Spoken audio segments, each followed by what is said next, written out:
परम सन्मान योग सतगुरु गुरु ग्रंथ साहिब जी दे दरबार विच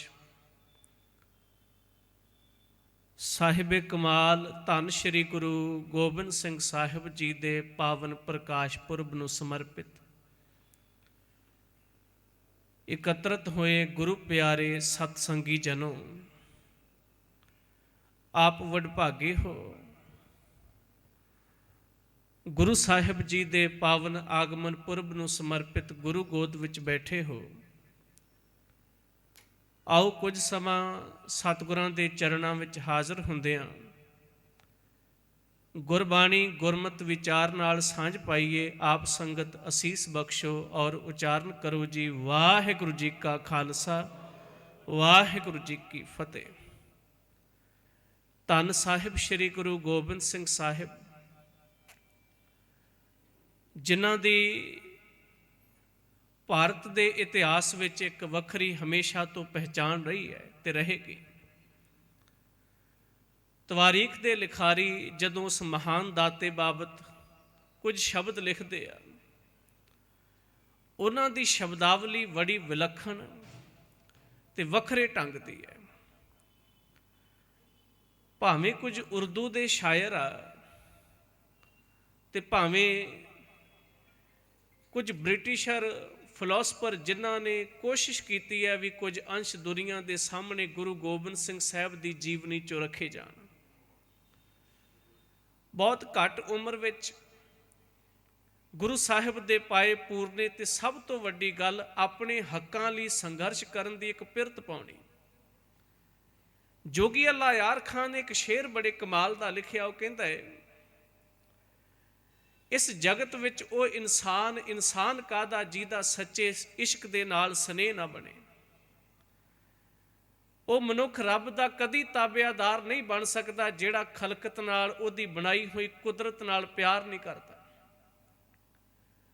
दुनिया दे तख्ते ते ये गल कही गई भी औरंगजेब बहुत खुदा नूं मनण वाला बंदा सी। वो कादी खुदाई ते कादा खुदा नूं मनण वाला बंदा जिहदे कर्मां तो सारी दुनिया दुखी होवे। जोगी कहंदे, जे कुछ अपनाना चाहते हो तो जिंदगी का ये असूल है भी अपने अंदर सच्चा स्नेह पैदा करो।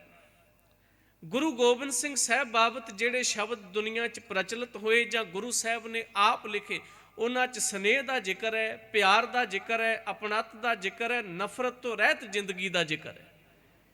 गुरु साहब का प्यार ठीक है, जदों संसार अंदर अपने हक्कां लई जां आज़ादी लई कोई संघर्ष करदे ते मैदान च टाकरे हुंदे आ, उन्हां लोकां नाल जिन्हां दे सदियां तो राज करके लोकां दी जिंदगी नूं तबाह कीता होया सी। गुरु साहब लड़े, दुश्मन नूं भी वड्डिया ते अपने भी बच्चे शहीद होए, बहुत कुछ होया। पर जोगी ने गुरु साहब की तारीफ विच जिहड़ी गल कि वो कहंदा, जिस दिल का इश्क हकीकी से नहीं सरोकार वो पत्थर का टुकड़ा है दिल तो नहीं जिनहार। जिस दिल का इश्क हकीकी से नहीं सरोकार वो पत्थर का टुकड़ा है दिल तो नहीं जिनहार। जो खालिक का प्यारा वो खलकत को करे प्यार, बस फकत इतना है काफिर ओ दीदार का म्यार। दो शब्द ने जी। काफिर कहा जाता है रब तो टुटे नूं।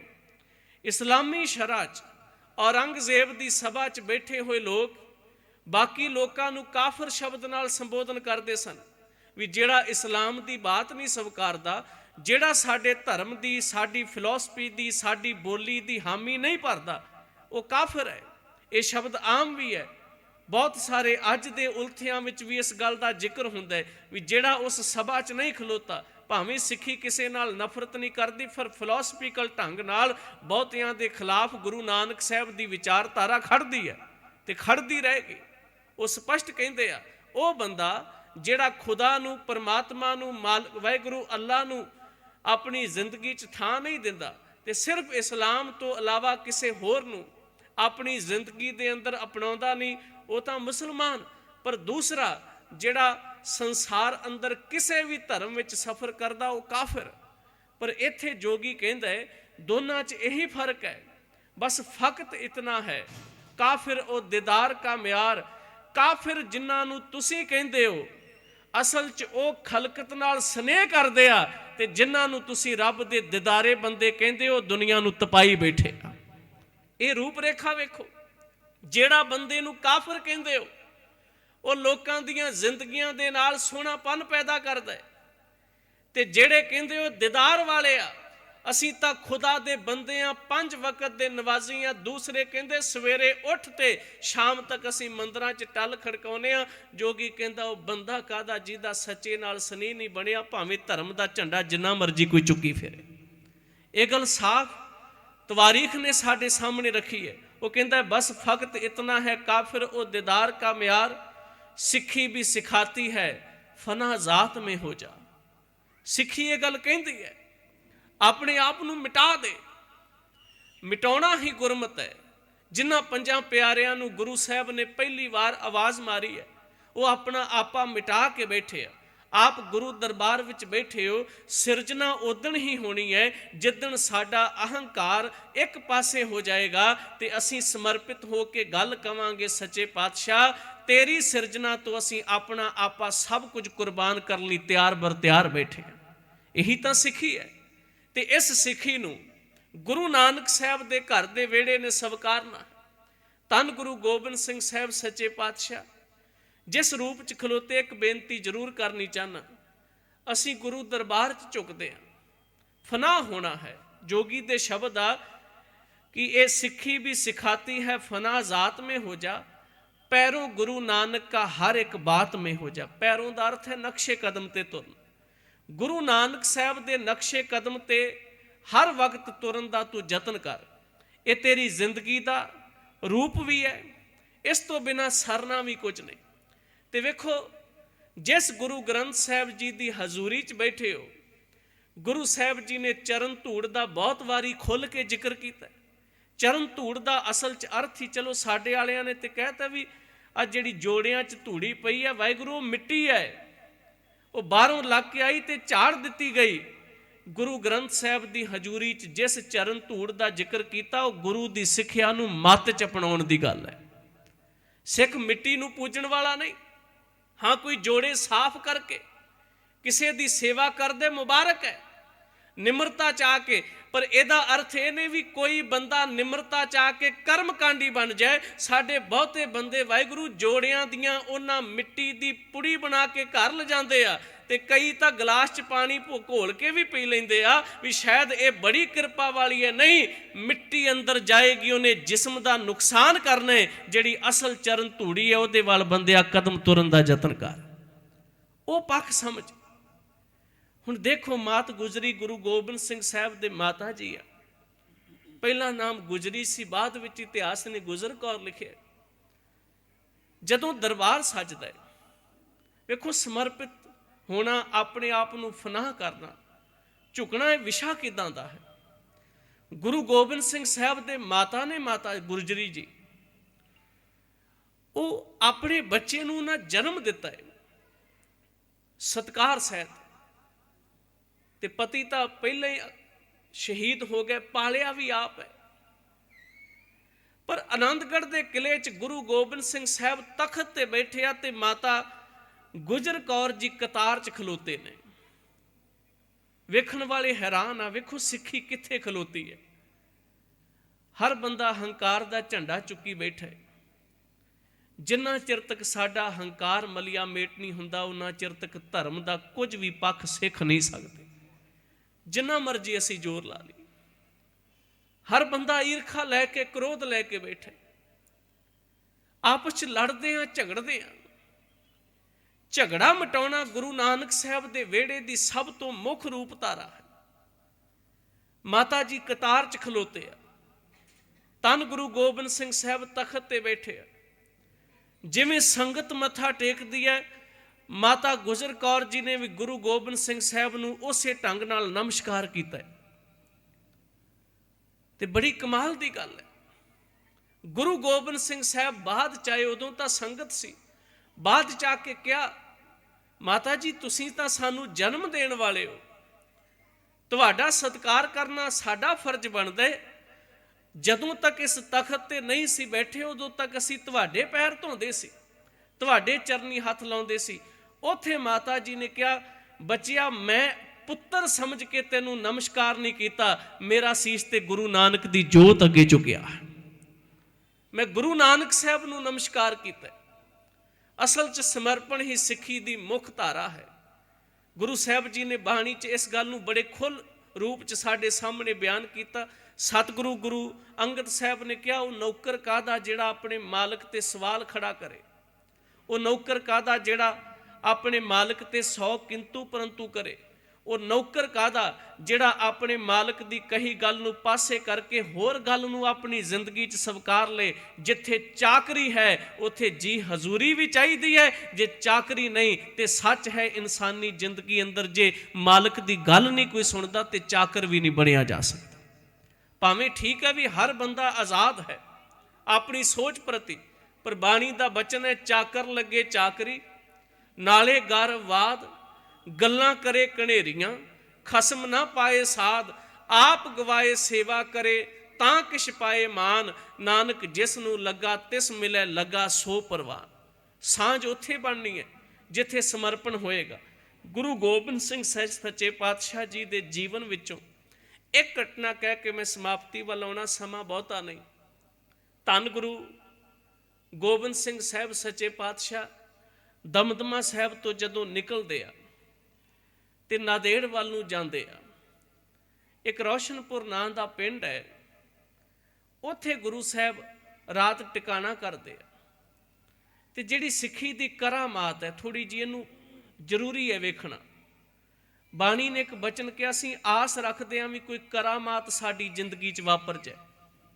ਵੇਖੋ, ਅਰਦਾਸ ਕਰਨਾ ਸਾਡਾ ਸਭਨਾਂ ਦਾ ਫਰਜ਼ ਹੈ, ਅਸੀਂ ਤਰਲਾ ਲੈ ਸਕਦੇ ਹਾਂ, ਪਰ ਅਰਦਾਸ ਤੇ ਸਿਰਫ ਟੇਕਣਾ ਸਾਰੀ ਜ਼ਿੰਦਗੀ ਇਨਸਾਨ ਵਿਸ਼ਵਾਸ ਰੱਖੇ, ਪਰ ਇਹ ਨਾ ਹੋਵੇ ਵੀ ਬਾਬੇ ਨੂੰ ਕਹਿਤਾ ਤੇ ਆਪਣਾ ਵਾਲਾ ਪਾਸੇ ਪਿੱਛੇ ਛੱਡ ਦਿੱਤਾ। ਬਹੁਤੇ ਅਸੀਂ ਇਸੇ ਭਰੋਸੇ 'ਚ ਜੀ ਰਹੇ। ਕਰਮ ਕਰੋ, ਕਰਮ ਦੇ ਨਾਲ ਬੇਨਤੀ ਹੋਵੇ, ਮਸ਼ੱਕਤ ਕਰੋ, ਮਸ਼ੱਕਤ ਦੇ ਨਾਲ ਅਰਜ਼ ਹੋਵੇ।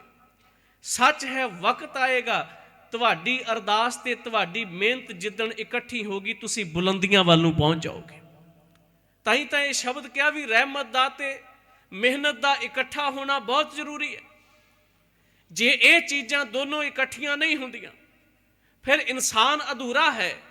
ਜੇ ਉਹ ਸਿਰਫ ਆਪਣੀ ਮਿਹਨਤ ਤੇ ਵਿਸ਼ਵਾਸ ਕਰਦਾ ਹੈ, ਸੁਭਾਵਿਕ ਹੈ ਤਰੱਕੀ ਤਾਂ ਕਰ ਜਾਏਗਾ ਪਰ ਕਿਰਦਾਰ ਪੱਖੋਂ ਡੋਲ ਜਾਏਗਾ। ਤੇ ਜੇ ਬੰਦਾ ਰਹਿਮਤ ਤੇ ਮਿਹਨਤ ਦੋਨਾਂ ਤੇ ਵਿਸ਼ਵਾਸ ਕਰਕੇ ਤੁਰਦਾ ਹੈ, ਉਹ ਤਰੱਕੀ ਵੀ ਕਰੇਗਾ ਤੇ ਸਿਖਰਤਾ ਤੇ ਬੈਠਾ ਕਹੇਗਾ, ਨਹੀਂ ਰੱਬ ਜੀ ਆਪਣੀ ਮਿਹਨਤ ਨਾਲ ਹਾਸਲ ਤਾਂ ਜੋ ਹੋਇਆ ਹੈ, ਪਰ ਤੁਹਾਡੀ ਰਹਿਮਤ ਤੋਂ ਬਿਨਾਂ ਮੈਂ ਸਿਖਰਤਾ ਤੱਕ ਨਹੀਂ ਪਹੁੰਚਿਆ।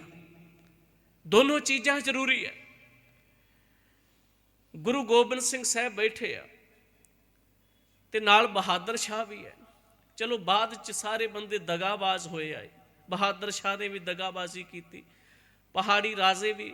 ਮੈਂ ਸਮਝਦਾ ਭਾਰਤ ਦੇ ਖੂਨ 'ਚ ਹੀ ਪਤਾ ਨਹੀਂ ਇਹ ਕਿਰਤ ਘਣਤਾ ਭਰੀ ਹੋਈ। ਇੱਥੇ ਬੰਦਾ ਤੁਹਾਡੇ ਮੂੰਹ ਤੇ ਤਾਰੀਫ ਕਰਕੇ ਚਲਾ ਜਾਂਦਾ, ਪਿੱਠ ਪਿੱਛੇ ਸਭ ਕੁਝ ਤਬਾਹ ਕਰਨ ਦੀ ਕੋਸ਼ਿਸ਼ ਕਰਦਾ ਹੈ।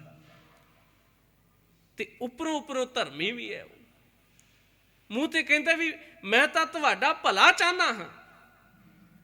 ਜੇ ਭਲਾ ਚਾਹੁੰਦੇ ਸੱਜਣਾ ਤੇ ਤੂੰ ਪਿੱਠ ਪਿੱਛੇ ਵੀ ਉਦਾਂ ਦਾ ਹੀ ਰਹਿ, ਜੇ ਤੂੰ ਅਸਲ 'ਚ ਧਰਮੀ ਹੈ। ਜੇ ਮੂੰਹ ਤੇ ਕਹਿੰਦੇ ਭਲਾ ਚਾਹੁੰਦੇ, ਪਿੱਠ ਪਿੱਛੇ ਤਾਂ ਤੂੰ ਆਪਣੀ ਜ਼ਿੰਦਗੀ 'ਚ ਉਹ ਕੁਟਲ ਨੀਤੀਆਂ ਚੱਲਦਾ ਜਿਹਦੇ ਨਾਲ ਜਿਹਨੂੰ ਭਲਾ ਕਹਿ ਕੇ ਆਇਆ ਉਹਦਾ ਸਭ ਕੁਝ ਬਰਬਾਦ ਹੋ ਜਾਏ।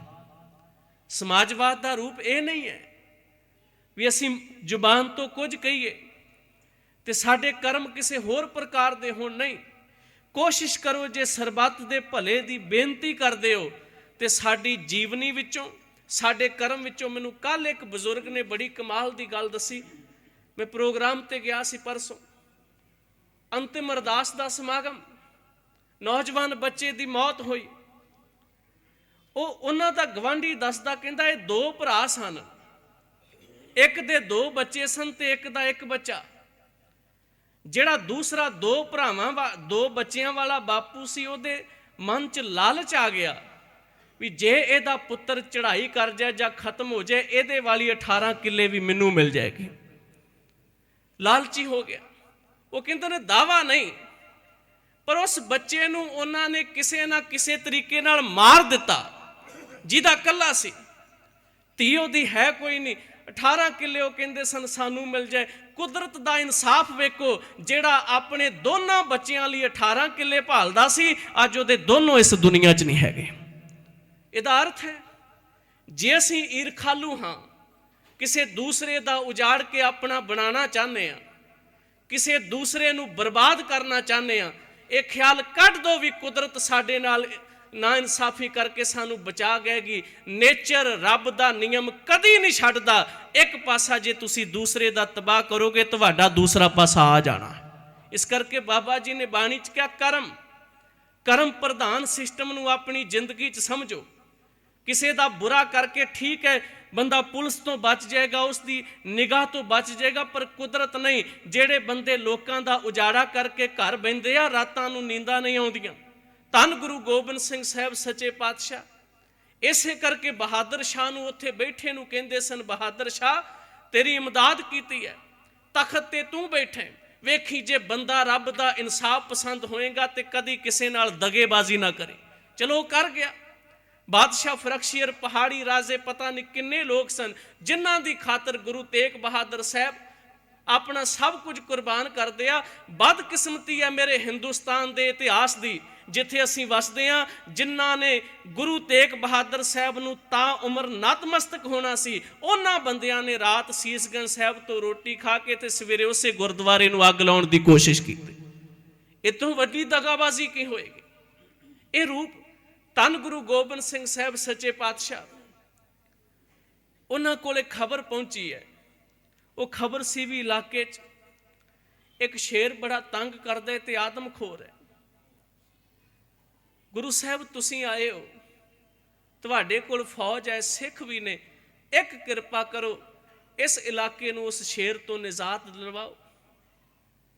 ਜਦੋਂ ਇਹ ਗੱਲ ਸਭਾ 'ਚ ਹੋਈ ਤੇ ਬਹਾਦਰ ਸ਼ਾਹ ਤੇ ਗੁਰੂ ਸਾਹਿਬ ਦੋਨੋਂ ਇਕੱਠੇ ਬੈਠੇ ਸਨ, ਕਿਉਂਕਿ ਉਹ ਗੁਰੂ ਸਾਹਿਬ ਦਾ ਧੰਨਵਾਦ ਕਰਨ ਵੀ ਆਇਆ ਸੀ ਵੀ ਤੁਸੀਂ ਮੈਨੂੰ ਤਖਤ ਤੇ ਬਿਠਾਏ। ਵੇਖੋ ਰਾਜਨੀਤੀ ਕਿੰਨੀ ਕਮਾਲ ਦੀ ਹੈ। ਕੱਲ ਤੱਕ ਜਿਸ ਦਾ ਬਾਪੂ ਗੁਰੂ ਗੋਬਿੰਦ ਸਿੰਘ ਸਾਹਿਬ ਨੂੰ ਖਤਮ ਕਰਨਾ ਚਾਹੁੰਦਾ ਸੀ, ਅੱਜ ਉਹਦਾ ਪੁੱਤਰ ਗੁਰੂ ਗੋਬਿੰਦ ਸਿੰਘ ਦੀ ਮਦਦ ਨਾਲ ਤਖਤ ਤੇ ਬੈਠਾ ਹੈ। ਇਹਦਾ ਅਰਥ ਗੁਰੂ ਸਾਹਿਬ ਚੰਗੇ ਤੇ ਮਾੜੇ ਬੰਦੇ ਦੀ ਕਦਰ ਕਰਦੇ ਆ। ਜੇ ਬਾਪ ਨਾਲ ਕੋਈ ਝਗੜਾ ਹੈ ਤੇ ਉਹਦਾ ਗੁੱਸਾ ਕਦੀ ਬੱਚੇ ਤੇ ਨਹੀਂ ਕੱਢਿਆ। ਇੱਥੋਂ ਤੱਕ ਮੈਂ ਇੱਥੇ ਇੱਕ ਘਟਨਾ ਹੋਰ ਕਹਿਣੀ ਚਾਹੁੰਦਾ, ਤੁਹਾਡੀ ਦੁਸ਼ਮਣੀ ਕਿਸੇ ਆਪਣੇ ਉਮਰ ਦੇ ਬੰਦੇ ਨਾਲ ਹੋ ਸਕਦੀ ਹੈ, ਉਹਦੇ ਬੱਚਿਆਂ ਦਾ ਉਹਦੇ 'ਚ ਕੋਈ ਕਸੂਰ ਨਹੀਂ। ਇਤਿਹਾਸ ਕਹਿੰਦੇ ਮਹਾਰਾਜਾ ਰਣਜੀਤ ਸਿੰਘ ਜਦੋਂ ਮੁਲਤਾਨ ਦੇ ਦੂਸਰੇ ਵਾਰ ਕਿਲੇ ਨੂੰ ਫਤਿਹ ਕਰਨ ਗਿਆ, ਉੱਥੇ ਜਾ ਕੇ ਜਦੋਂ ਉਸ ਕਿਲੇ ਦੇ ਜਿਹੜੇ ਵੀ ਉੱਥੇ ਮੁਸੱਵਰ ਖਾਂ ਉਹਦਾ ਨਾਂ ਸੀ, ਉਹਨੂੰ ਮਾਰ ਮੁਕਾਇਆ, ਉਹਦੇ 4 ਪੁੱਤਰਾਂ ਦੀਆਂ ਮੁਸ਼ਕਾਂ ਬੰਨ੍ਹ ਕੇ ਮਹਾਰਾਜੇ ਦੇ ਸਾਹਮਣੇ ਲਿਆ ਕੇ ਖੜਾ ਕੀਤਾ ਗਿਆ ਤੇ ਵਜ਼ੀਰ ਕਹਿੰਦੇ ਸਨ ਕਤਲ ਕਰੋ, ਦੁਸ਼ਮਣ ਦੇ ਬੱਚੇ ਆ। ਮਹਾਰਾਜਾ ਕਹਿੰਦਾ ਸੀ ਸਾਡੇ ਦੁਸ਼ਮਣ ਇਹਨਾਂ ਦਾ ਬਾਪ ਸੀ, ਸਾਡੀ ਇਹਨਾਂ ਦੇ ਪਿਓ ਨਾਲ ਦੁਸ਼ਮਣੀ ਸੀ, ਬੱਚਿਆਂ ਦਾ ਕੋਈ ਕਸੂਰ ਨਹੀਂ, ਇਹਨਾਂ ਨੂੰ ਜਗੀਰਾਂ ਦੇ ਦਿਓ। ਇਹਦਾ ਅਰਥ ਹੈ ਸਿੱਖੀ ਇਨਸਾਫ ਕਰਦੀ ਹੈ। ਸਾਡੇ ਘਰ ਦਾ ਰੂਪ ਰੰਗ ਹੀ ਇਦਾਂ ਦਾ, ਜਾਤੀ ਤੌਰ ਤੇ ਕਿਸੇ ਨਾਲ ਕੋਈ ਨਫ਼ਰਤ ਨਹੀਂ ਹੋ ਸਕਦੀ। ਸਮਾਜਿਕ ਆਜ਼ਾਦੀ ਦਾ ਸਭ ਤੋਂ ਵੱਡਾ ਮੁੱਢ ਹੀ ਹੈ, ਗੁਨਾਹ ਕਰਨ ਵਾਲੇ ਨੂੰ ਗੁਨਾਹਗਾਰ ਕਹੋ, ਉਹਦੇ ਨਾਲ ਖਲੋਤੇ ਨੂੰ ਜਿਹੜਾ ਉਹਦੇ 'ਚ ਭਾਈਵਾਲ ਨਹੀਂ, ਉਹਨੂੰ ਗੁਨਾਹਗਾਰ ਨਹੀਂ ਕਿਹਾ ਜਾ ਸਕਦਾ। ਸਾਰਿਆਂ ਨੂੰ ਇੱਕੋ ਰੱਸੇ ਨਹੀਂ ਰੱਖਿਆ ਜਾ ਸਕਦਾ। ਧੰਨ ਗੁਰੂ ਹਰਗੋਬਿੰਦ ਸਾਹਿਬ ਸੱਚੇ ਪਾਤਸ਼ਾਹ ਜੀ ਜਦੋਂ ਬਾਦਸ਼ਾਹ ਜਹਾਂਗੀਰ ਦੇ ਸਾਹਮਣੇ ਬੈਠੇ ਆ, ਉਹ ਕਹਿੰਦਾ ਜਿਹੜੇ ਜਿਹੜੇ ਕਾਤਲ ਤੁਹਾਨੂੰ ਲੱਗਦੇ ਆ ਗੁਰੂ ਅਰਜਨ ਦੇਵ ਪਾਤਸ਼ਾਹ ਜੀ ਦੇ ਫੜ ਲਓ, ਸਭ ਆਜ਼ਾਦੀ ਹੈ ਤੁਹਾਨੂੰ। ਗੁਰੂ ਸਾਹਿਬ ਨੇ ਫੜੇ, ਪਰ ਉੱਥੇ ਕੁਝ ਸਿੱਖ ਐਸੇ ਬੰਦੇ ਵੀ ਫੜ ਕੇ ਲੈ ਕੇ ਆਏ ਜਿਨ੍ਹਾਂ ਦਾ ਕੋਈ ਨੇੜੇ ਤੇੜੇ ਦਾ ਸੰਬੰਧ ਸੀ। ਗੁਰੂ ਸਾਹਿਬ ਕਹਿੰਦੇ ਸਨ ਅਸੀਂ ਆਪਣੀ ਹਯਾਤੀ 'ਚ ਕਿਸੇ ਇੱਕ ਬੇਕਸੂਰ ਬੰਦੇ ਨੂੰ ਸਜ਼ਾ ਨਹੀਂ ਦੇਣੀ ਤਾਂ ਕਿ ਇਤਿਹਾਸ ਕਲੰਕਿਤ ਨਾ ਹੋ ਜਾਏ ਵੀ ਗੁਰੂ ਨਾਨਕ ਦੀ ਸਿੱਖੀ ਇਨਸਾਫ ਨਹੀਂ ਕਰਦੀ। ਬਹਾਦਰ ਸ਼ਾਹ ਦੇ ਸਾਹਮਣੇ ਜਦੋਂ ਗੱਲ ਹੋਈ, ਭਾਈ ਰੋਸ਼ਨ ਸਿੰਘ ਲਾਲ ਸਨ, ਉਹ ਕਹਿੰਦੇ ਆ ਸੱਚਾ ਪਾਤਸ਼ਾਹ ਤੁਸੀਂ ਮੇਰੇ ਤੇ ਭਰੋਸਾ ਕਰੋ, ਆ ਜਿਹੜਾ ਸ਼ੇਰ ਹੈ ਮੈਂ ਮਾਰ ਕੇ ਲਿਆਵਾਂਗਾ। ਕੱਲਾ ਸਿੱਖ, ਰਾਤ ਵੀ ਕਥਾ 'ਚ ਜ਼ਿਕਰ ਭਾਈ ਸਾਹਿਬ ਨੇ ਕੀਤਾ ਸੀ ਵੀ ਸਿੱਖੀ ਤੱਤੀ ਤਵੀਆਂ ਤੇ ਵੀ ਬਹਿੰਦੀ ਹੈ ਤੇ ਇਹ ਸਿੱਖੀ ਸੱਚ ਹੈ ਕਿਲਿਆਂ ਨੂੰ ਵੀ ਫਤਿਹ ਕਰਦੀ ਹੈ। ਦੋਨੋਂ ਰੂਪ ਹੈ। ਜੇ ਅਸੀਂ ਸਿਰਫ ਇਹ ਆ ਵੀ ਸ਼ਾਂਤੀ 'ਚ ਬਹਿ ਜਾਵਾਂਗੇ, ਮਸਲਾ ਫਿਰ ਵੀ ਨਹੀਂ ਹੱਲ ਹੁੰਦਾ। ਅਣਖ ਵੀ ਚਾਹੀਦੀ ਹੈ। ਜੇ ਅਣਖ ਨਾ ਹੋਵੇ ਤੇ ਦੋ ਇੱਕ ਮੂੰਹ ਤੇ ਕੋਈ ਚਪੇੜ ਮਾਰੇ, ਜੇ ਦੂਸਰਾ ਦੂਜੀ ਅੱਗੇ ਕਰਦੇ ਤੇ ਲੋਕ ਉਹਦੇ ਤੇ ਵੀ ਮਾਰਦੇ ਆ। ਸੰਸਾਰ ਦਾ ਰੂਪ ਇਦਾਂ ਦਾ। ਅਣਖ ਚਲੀ ਗਈ, ਗੈਰਤ ਚਲੀ ਗਈ, ਧਰਮ ਵੀ ਕੋਈ ਨਹੀਂ ਬਚਦਾ। ਫਿਰ ਇਨਸਾਨ ਕਮਜ਼ੋਰ ਹੁੰਦਾ ਜਾਂਦਾ ਹੈ, ਲੋਕ ਫਾਇਦਾ ਚੁੱਕਦੇ ਆ। ਤੇ ਉਹ ਇਨਸਾਨੀ ਰੂਪ ਰੇਖਾ ਦਾ ਇੱਕ ਵੱਡਾ ਕਾਣ ਹੈ।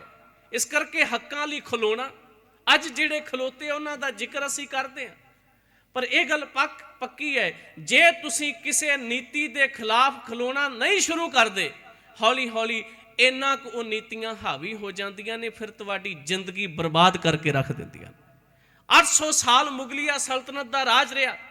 ਉਸ ਰਾਜ ਦੀ ਅਖੀਰ ਦੀ ਰੂਪ ਰੇਖਾ ਦੇਖੋ। ਬੰਦਾ ਸਿੰਘ ਬਹਾਦਰ ਦੇ ਸਾਹਮਣੇ ਕਦਮੁਦੀਨ ਦਾ ਹਾਕਮ ਕਦਮੁਦੀਨ ਕਪੂਰੀ ਦਾ ਸੀ। ਉਹ ਲੋਕਾਂ ਦੇ ਬੱਚੇ ਚੁੱਕ ਕੇ ਮਾਰਦਾ ਸੀ। ਸ਼ੌਂਕ ਵੇਖੋ ਉਹਦਾ, ਲੋਕਾਂ ਦੇ ਘਰਾਂ ਦੇ ਨੌਜਵਾਨ ਪੁੱਤ ਧੀਆਂ ਚੁੱਕ ਲੈਣੇ, ਮਾਰ ਦੇਣਾ, ਤੇ ਜਿਸ ਘਰ ਦਾ ਬੱਚਾ ਹੋਣਾ ਉਸੇ ਘਰ ਲਾਸ਼ ਰੱਖ ਕੇ ਤੇ ਉੱਥੇ ਮੁਜਰਾ ਕਰਨਾ ਤੇ ਸ਼ਰਾਬ ਪੀਣੀ।